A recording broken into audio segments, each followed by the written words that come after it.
Robot Escapes by Peter Brown, Chapter 13. The Electronic Signal. Beep, beep, beep, beep. A message was flashing on Roz's computer. The drone was reporting that gusty winds had sent it spiraling into the neighbor's bean field. So the robot grabbed the big, heavy toolbox and marched to clean up the mess. Roz found the machine laying upside down, and its landing gear poking out above the rows of leafy plants. It had some scrapes and some scratches, but no major damage. She flipped it over, brushed it off, tightened a few screws, and then said, "Return to Hilltop Farm." The engine started buzzing, and the machine lifted up off the ground, and it flew home. As Roz marched back, she cut through the strips of forest that separated the two farms.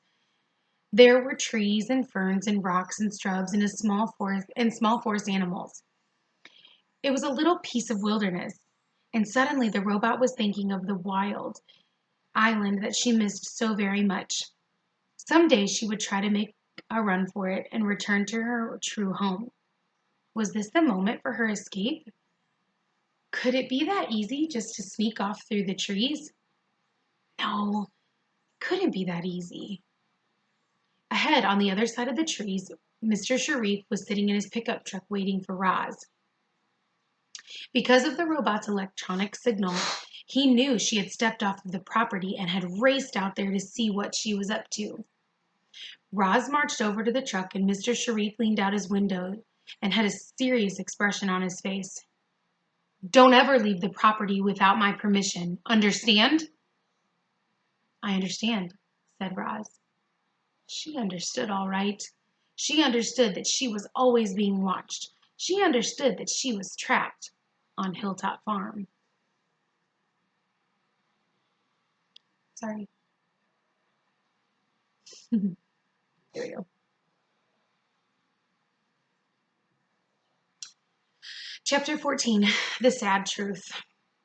That night, while everyone else was sleeping, Roz stayed up with her computer researching the sneaky subject. She searched for diagrams of her own body and for maps of the area and for any news that might help her escape. But the robot found nothing.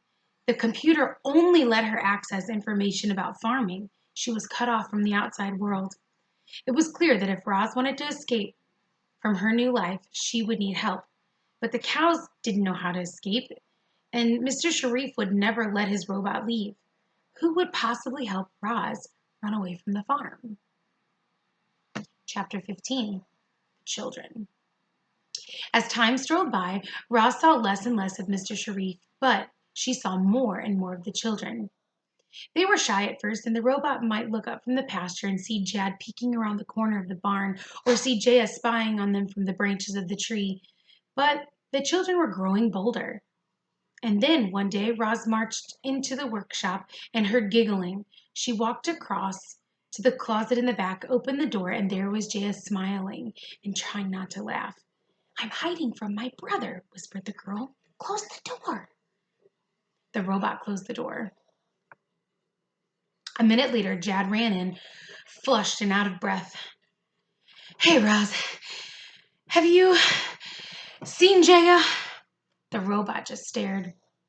"I know she's in here," said Jad, and he began prowling around the room. He searched under the work table and behind the tool chest and between the bulky workshop machines. Finally, he marched up to Roz and said, "I order you to show me where my sister is hiding." The robot pointed to the closet. Jad smiled mischievously and tiptoed over. He flung the door open and screamed, "I found you!"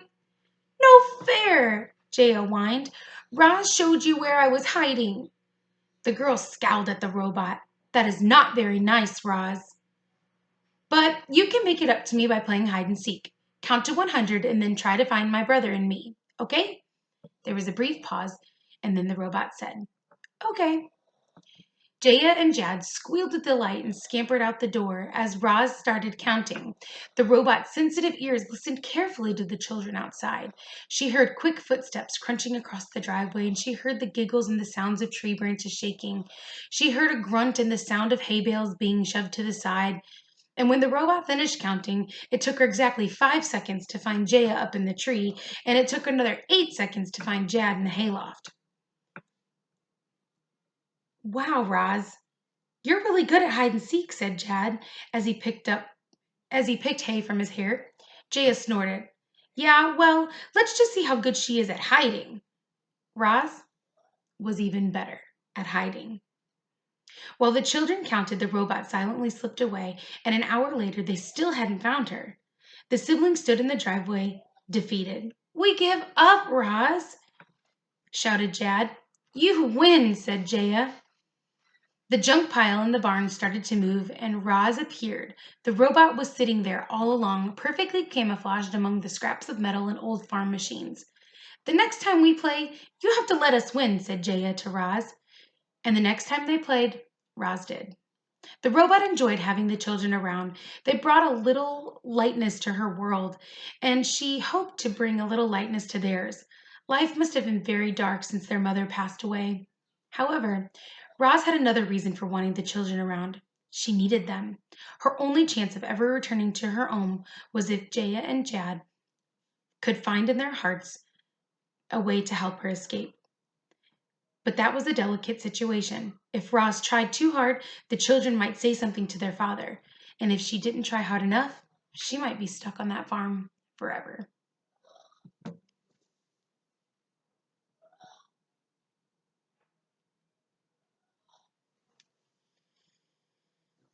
Chapter 16, The Robot's Dream. Cows grazed in the pastures and wind rustled through the tall grass. Clouds drifted over the fields and farm machines rumbled and buzzed. Milk flowed into bottles and bottles were packed into boxes and boxes were loaded into milk trucks. The truck drove away full and returned empty. Children romped around with the dog and the man sat at his desk and a robot dreamed of escape. Chapter 17, The Birds. Hilltop Farm was home to many birds. Swallows are always swooping over the grasses picking off the insects. Crows cawed from the field like a gang of hecklers. At night, owls glided above the countryside, silently searching for furry little meals. The robot was stuck on that farm, but the birds were free to go over wherever they pleased. Lucky birds. One day, Roz was standing in the pasture admiring a hawk soaring high above the sky. When the cows had been grazing, One day, Roz was standing in the pasture admiring a hawk as he soared through the sky when cows began grazing around her. Their slow footsteps crunched in the grass, their teeth chewed and chewed, their tails flicked at the flies. All the while, Roz stood there, staring up at the hawk. And then came Lily's soft voice. What are you thinking about, Roz? The robot turned to the calf. I am thinking about Bright Bill, she said. It was not long ago that I was watching my son soar through the sky. It seemed like another lifetime. You must hate your new life, said Annabelle. I can't say that I blame you. Farming looks like such grueling work. Actually, I like farming, said Roz. Somehow it feels right to spend long hours working on machines and tools and crops and animals, but I miss my old life on the island.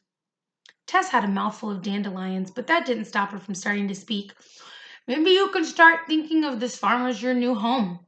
The island is awfully far away, and maybe there's a good chance that you'll just never make it back there. Don't say that, cried Lily. Roz just has to make it home.